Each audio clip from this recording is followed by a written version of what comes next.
Rookies are the funnest part of fantasy football drafting season, especially if you're a sicko like me and you've been scouting these guys since before the NFL draft, and now we get to see them on an NFL field. But rookies sometimes end up being traps in fantasy football drafts because everyone gets so excited about the possibilities. It's fresh new blood. And then they end up overhyping and overdrafting. But rookies can also be an advantage because some, even amidst the hype, still end up being values based on the cost to get them and the production that they give you. Our job today is to find the rookies that are worth the cost of admission and will help you find value in drafts and ultimately win your 2023 fantasy football leagues. Let's get it. At the top of my rookie targets for 2023 fantasy football, his ADP is rising, but I'm still drafting him. It's Zay Flowers. Zay Flowers was the third wide receiver off the board in the first round of this year's draft. He adds an explosive element to the Ravens offense that they were missing in 2022. Flowers is a versatile weapon who can play both outside and in the slot. He has an excellent combination of speed and explosion to win on all three levels and to create plays after the catch or on rush attempts. As a senior at Boston College in 2022, Flowers tied a school record with 78 receptions for more than 1,000 yards, and his 12 touchdowns were the most in a single season in school history. Zay Flowers is the Boston College program's all-time leader in career receptions, career receiving yards, and career receiving touchdowns. He's going to be the chess piece that the Ravens offense has been in need of for a long time. He projects to play a significant role right away despite the other pass catchers in that offense. He has outperformed Odell Beckham throughout training camp, and Rashad Bateman missed multiple weeks of practice at the start of the summer. Zay Flowers could realistically finish second on the team in targets behind Mark Andrews, and there should be plenty of targets to go around. Everything the Ravens did throughout the offseason indicates they are moving away from their old, run-first, conservative approach on offense. They brought in a new, more modern-minded offensive coordinator. They added 2 stud pass catchers with Flowers and OBJ, and they locked up Lamar Jackson for the next 5 years. Zay Flowers' ADP continues to rise the more we see training camp and preseason highlights of him destroying defenders on routes or making explosive plays after the catch. But I don't think his ADP could climb high enough to where I wouldn't want to draft him. He is in for a fantastic rookie season.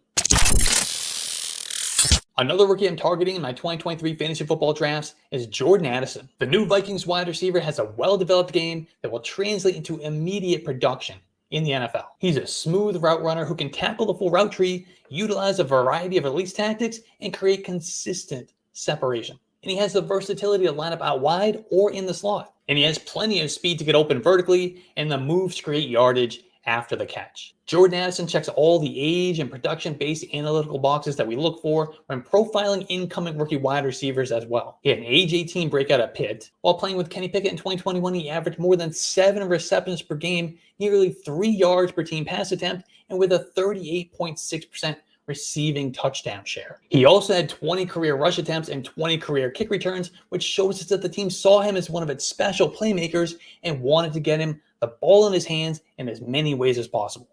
And in that 2021 sophomore season, Jordan Addison hauled in 100 passes for 1,593 yards and 17 touchdowns. He added another 56 yards and a score as a rusher. And that was enough to take home the Biletnikoff Award as the nation's top wide receiver. He was also named first-team All-American and first-team All-ACC. When Kenny Pickett departed after that season, Jordan Addison opted to enter the transfer portal and join another first-round quarterback prospect, Caleb Williams, at USC. And Addison played 11 games with the Trojans in 2022, catching 59 passes for 875 yards and 8 touchdowns before an ankle injury cost him 2 games in the middle of the season and then also again in the Cotton Bowl. And of course, he was one of 4 wide receivers taken in the first round of this year's draft. And landing in the Minnesota offense was about as perfect as we could have asked for. I mean, sure, he'll never be the alpha in that offense, but he's the perfect second option, opposite a stud like Justin Jefferson.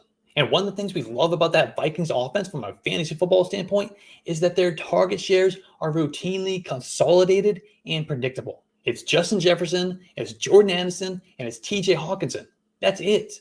I mean, a dusty Adam Thielen commanded over 100 targets in that offense last season. And that's the floor for Jordan Addison. The defense in Minnesota is terrible, so they're going to have to pass a lot to stay in games. And the team acknowledged this by moving on from running back Dalvin Cook and not replacing him with anyone.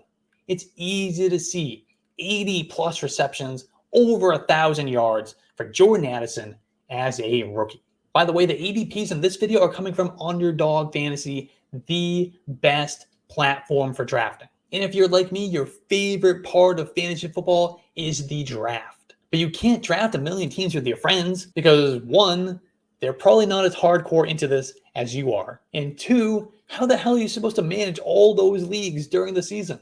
That's where Underdog comes in. On Underdog, you literally only draft.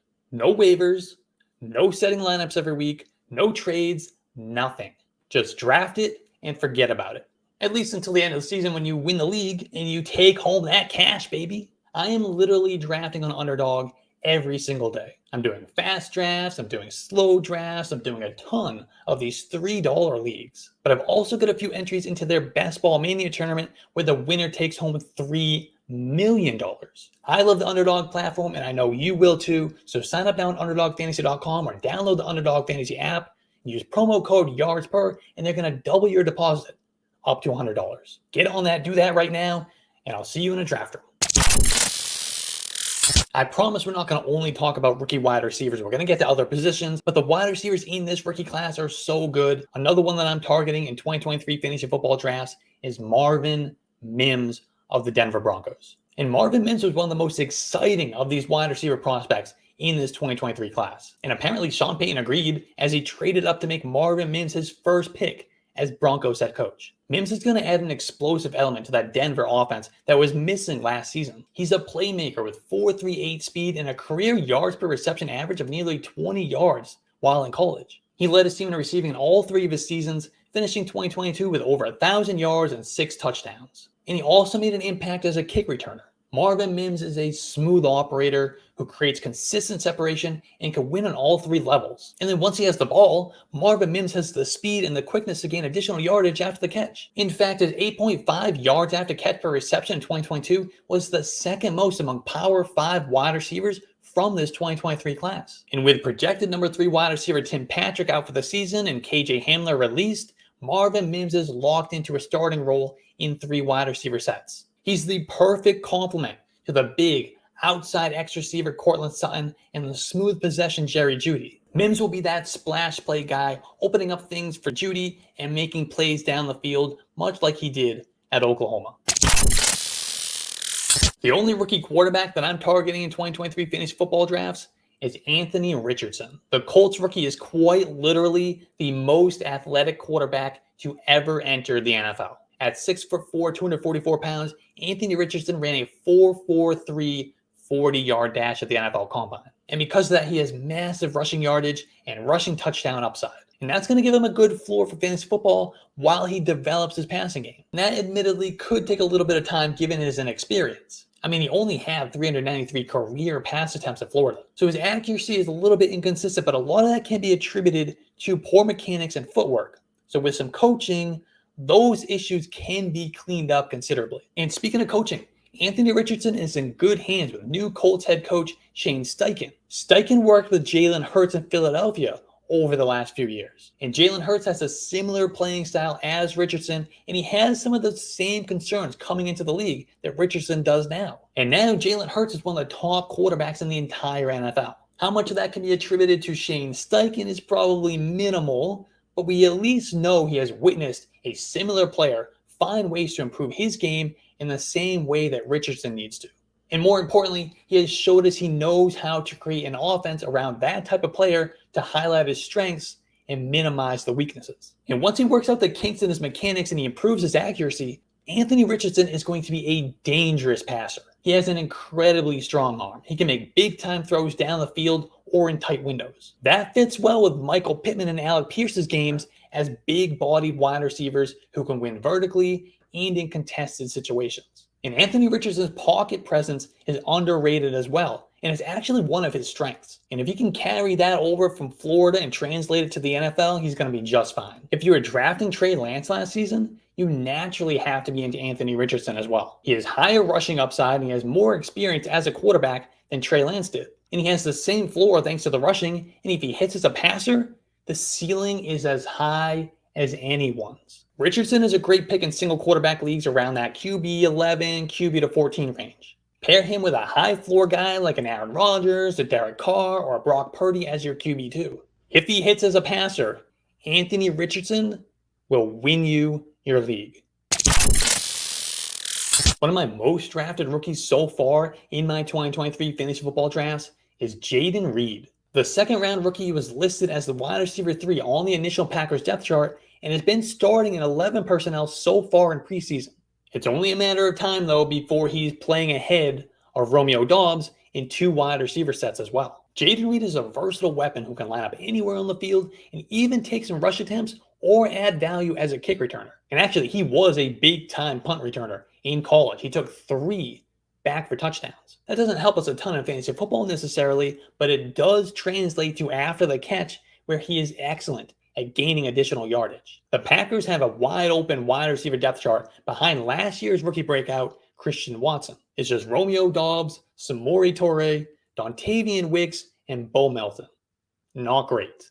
That gives Reed a clear path to significant opportunity as a rookie, especially with a new quarterback who doesn't have that built-in chemistry with any of the existing wide receivers on the roster.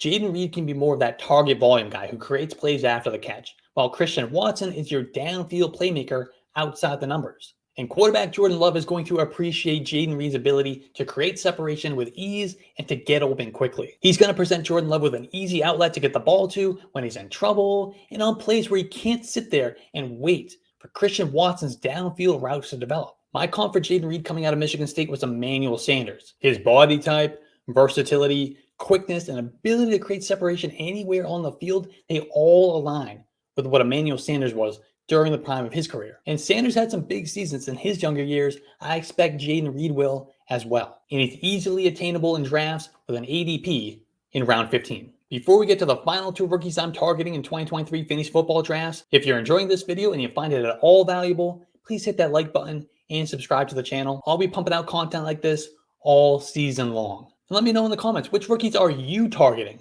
this season? Why don't we talk some tight end? I'm going to draft some Sam LaPorta in my 2023 fantasy football drafts, and I think you should be drafting him too. Sam LaPorta is kind of like a jack of all trades, master of none. He's a solid receiver, decent route runner, and he's an okay blocker. He has the size, athleticism, and college production to think he can develop into a quality starting tight end in the NFL. Sam LaPorta went over 600 yards receiving in each of his last 2 seasons at Iowa, with a target share over 21% in each of his last 3. He's a bit undersized at 245 pounds, but he's athletic with a 4.59 speed. That helps him eat up yards after the catch as well as create plays down the field. The Lions selected him with the 3rd pick of the 2nd round to help fill the void left behind by the TJ Hawkinson trade. And Sam LaPorta has been playing well throughout training camp, making highlight reel plays on a number of occasions. He projects to play a significant role in this offense as soon as week 1. With wide receiver Jameson Williams suspended for the first 6 weeks, the Lions are going to need somebody else to step up behind Amon-Ra St. Brown. Sam LaPorta can be that guy. Stop me if you've heard this before, and if you've watched any of my videos on YouTube or you listen to my podcast, you have heard it before, but I love me some Roshan Johnson. Roshan Johnson is the Bears running back that they drafted in the 4th round, and he's quietly had an excellent preseason. That's despite playing behind the Bears' backup offensive line. In fact, according to John Daigle on Twitter, Roshan Johnson has totaled just 1 yard before contact on 19 carries so far. That means he's getting met at or behind the line of scrimmage on almost every single run. Yet he's managed to gain 75 yards after contact, which ranked 4th among all running backs this preseason. That's 98.7% of his total yardage coming after he's been hit. And he's done that by forcing the 4th most missed tackles per rush attempt across the league. Now, it's only a small sample and it's the preseason, but we're already seeing why the Bears drafted Roshan Johnson in the 4th round. Johnson spent most of his college career stuck in the shadow of Bijan Robinson. He did get enough opportunity, though, for us to see that he has true NFL-level talent. He has excellent vision, patience, and instincts, and he averaged 6 yards per carry over his last 2 seasons at Texas. Over that time, Johnson amassed 1,123 rushing yards and 10 touchdowns. He's a big running back at 6 feet, 219 pounds, who runs with a rare mix of power and finesse. He has the athletic skill set to crawl out of the Bijan Robinson shadow and lead his own backfield at the NFL level. Where he really gets the edge in the Bears' backfield, though, is with his receiving skills. Johnson proved to be a natural receiver when given the opportunity at Texas. He caught 25 passes over the last 2 seasons while playing behind Bijan Robinson, and he had 23 receptions as a true freshman. In comparison, over 5 years of college football, Khalil Herbert caught just 34 total passes, which was 6.8 per season. And then in the NFL, he has just 23 on 28 targets with a target share of 3% and 4% over his 2 years. And Deontay Foreman's receiving profile is even worse. He caught just 13 passes in college. He has just 23 receptions in 5 NFL seasons. This is where the door opens for someone like Roshan Johnson to gain an opportunity in that Bears backfield. And going back to John Daigle's tweet, Roshan Johnson ran a route on 71% of Texas's 3rd and 4th down plays last season, so he's no stranger to a 3rd down role. He's also a strong pass blocking running back, and he's shown that during training camp practices already. That will surely help him get on the field early in his career. And if Johnson can capture significant playing time on passing downs, that is really going to open up his ceiling from a fantasy football standpoint. And it opens the door for more opportunities on 1st and 2nd downs as well. And who's to say that Roshan Johnson doesn't overtake Khalil Herbert altogether anyway? I mean, I know Khalil Herbert has shown his flashes in small samples, but he was a 6th round pick, drafted by the previous regime. It is absolutely not crazy to think that Roshan Johnson finishes out the season number 1 on the Bears depth chart. That's the end of this video. I know what you are thinking. Where the hell are Bijan Robinson and Jahmyr Gibbs, you dummy? Well, there is a reason why they are not in this video, but watch this one to find out why.